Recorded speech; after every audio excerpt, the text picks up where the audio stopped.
반갑습니다. 이번 강의에서 우리는 과학기술의 발달에 대해서 살펴볼 건데요.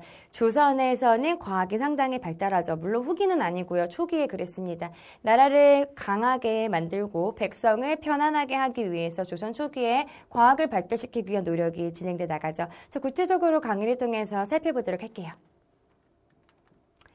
자, 여러분, 이 시간에 우리는 조선의 과학기술 중에서도 천문과 역법기술에 대해서 좀 살펴볼게요. 천문이라는 거는 하늘을 측정할 수 있는, 하늘의 움직임을 관찰할 수 있는 걸 이야기하는데요. 그 당시 수준에서 하늘의 움직임을 관찰할 수 있었다는 것 자체가 어떤가요? 상당히 과학적이면서도 발달된 것입니다. 그럼 대표적으로 무엇을 기억해 볼 거냐면요. 천문도를 먼저 살펴볼게요. 천문도 하늘의 별자리를 그린 그림이죠. 와, 대단한 거예요. 자, 그런데 이 조선시대 천문도는 고구려의 천문도를 바탕으로 돌에다가 하늘의 움직임을 새겨요. 이 기술 자체도 대단하죠. 자, 대표적인 것이 바로 천상열차 분야 지도가 있어요.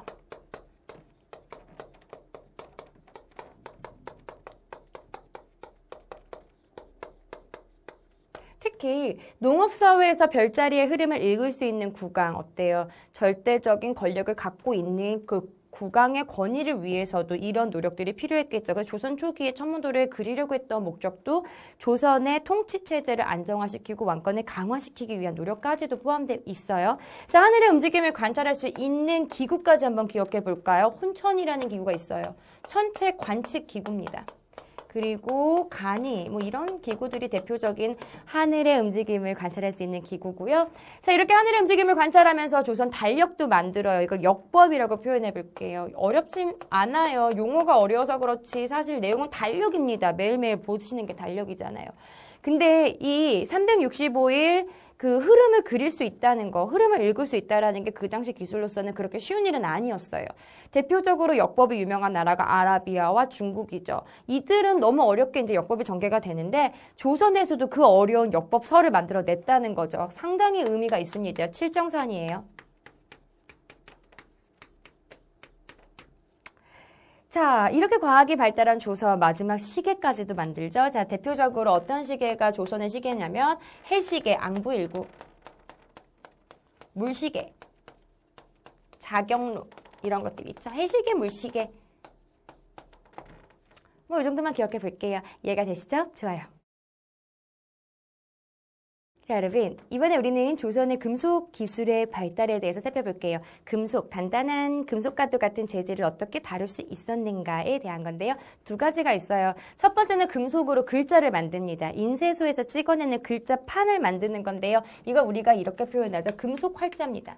금속으로 인쇄를 위해서 활자를 만들죠. 그럼 여러분, 금속 활자가 사용되기 전에는 뭐를 만들어요? 목판으로 만들죠. 목판 인쇄술을 고려해서 발달했다면, 자, 가볼게요. 그 전에는 목판 인쇄술입니다.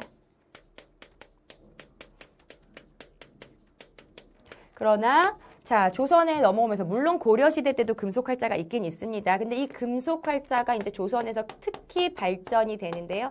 대표적인 글자를 기억해 볼게요. 초기에 만들어진 글자판이 바로 개미자라는 글자예요. 근데 얘보다 조금 더 업그레이드 버전이 갑인자예요. 여기까지는 여러분들이 크게 기억하시지 않으셔도 되는데 둘 다 조선의 금속 활자다라는 거 기억해 주세요. 한 가지 특징은 업그레이드 버전이라고 제가 소개해 드렸죠. 그러니까 개미자에서 갑인자로 갈수록 글씨체 자체가 되게 이뻐요. 그래서 글씨 자체가 정교하고요. 아름답고요. 예쁜 글씨체를 잡아가죠. 목판 인쇄보다 금속 활자가 되면 더 좋은 점이 뭐냐면 목판은 그냥 글자 자체를 새길 수밖에 없어요. 재활용이 불가능하거든요. 근데 금속 활자는 기역, 아 같은 글자 판 자체를 새겨서 필요한 거를 꼭꼭 집어서 언제든지 조합이 가능해요. 그러니까 무수하게 많은 책들을 한번 만들어진 활자를 가지고서는 찍어낼 수 있다는 특징을 가지고 있죠. 훨씬 더 글자도 이뻐요. 목판보다는. 이해가 되시죠? 간단하게 기억만 해주세요. 금속으로 글도 만들지만 글자도 만들지만 금속하면은 뭐니 해도 무기 아닌가요? 그래서 조선의 대표적인 금속으로 우리가 무기를 기억해 볼 건데요. 간단하게 갑시다. 신기전이라는 무기가 있어요. 이거 있잖아. 탱크 정도라고 생각하시면 돼요. 그러니까 화포라는 게 이제 고려 말에서 만들어져가지고 조선시대 초기에 자리 잡죠. 뻥 하고 터지는 대포입니다. 근데 대포를 한 자리에서 터뜨리는 것보다는 왔다 갔다 거리면서 두두두두두 하는 게 좋지 않나요? 그래서 신기전은요, 이렇게 대포를 화포죠. 그러니까 대포 같은 것들을 다 심어놓고 그리고 바퀴를 달아요. 그래서 움직이면서 두두두두두 할 수 있는 일종의 탱크 정도라고 생각하시면 돼요. 뿐만 아니라 조선 초기에 거북선 만들어지죠. 사실 거북선을 이순신 장군이 만들었다고 생각하시는 학생들 계시는데요. 원래 조선 초기에 있었습니다. 근데 이순신 장군은 거기에다가 철갑을 두르는 게 이순신 장군의 업적이에요. 그러니까 이렇게 거북선까지도 대표적인 조선의 과학기술이었다라고 함께 기억해 주세요. 어렵지 않으시죠? 자, 여러분, 이 시간에 배웠던 중요한 내용을 핵심 정리를 통해서 한 번 더 파악해 볼게요. 자, 먼저 이 시간에는 조선의 과학입니다. 하늘을 읽을 수 있다는 거 별거 아닌 게 아니라 그랬죠. 엄청나게 과학이 발달됐기 때문에 가능했던 거고요. 역법도 마찬가지로 아라비아, 중국에서 역법이 만들어졌는데 우리만의 독자적인 달력을 만들어냈다는 거 얼마나 대단합니까? 자, 농업기술의 발달을 위한 노력들도 전개해 나갔다 확인해 주시고요. 금속기술의 발달로는 글자, 금속 활자본이 있었고요. 그리고 두두두두, 신기전, 화포, 거북선까지도 있었죠. 이런 내용들 확인해 보세요. 자, 여러분, 이번 시간에 배웠던 중요한 내용들을 개념학의 문제를 통해서 파악해 봅시다. 문제 다 풀어보셨죠? 같이 답을 맞춰볼게요. 조선시대 천문역법, 농업기술 발전의 가장 큰 목적은 농업 생산력 증대에 따른 민생 안정과 부국강병이었죠. 금속기술 역시 발달했습니다. 기존의 활자들을 개량한 개미자와 갑인자가 주조가 되었죠.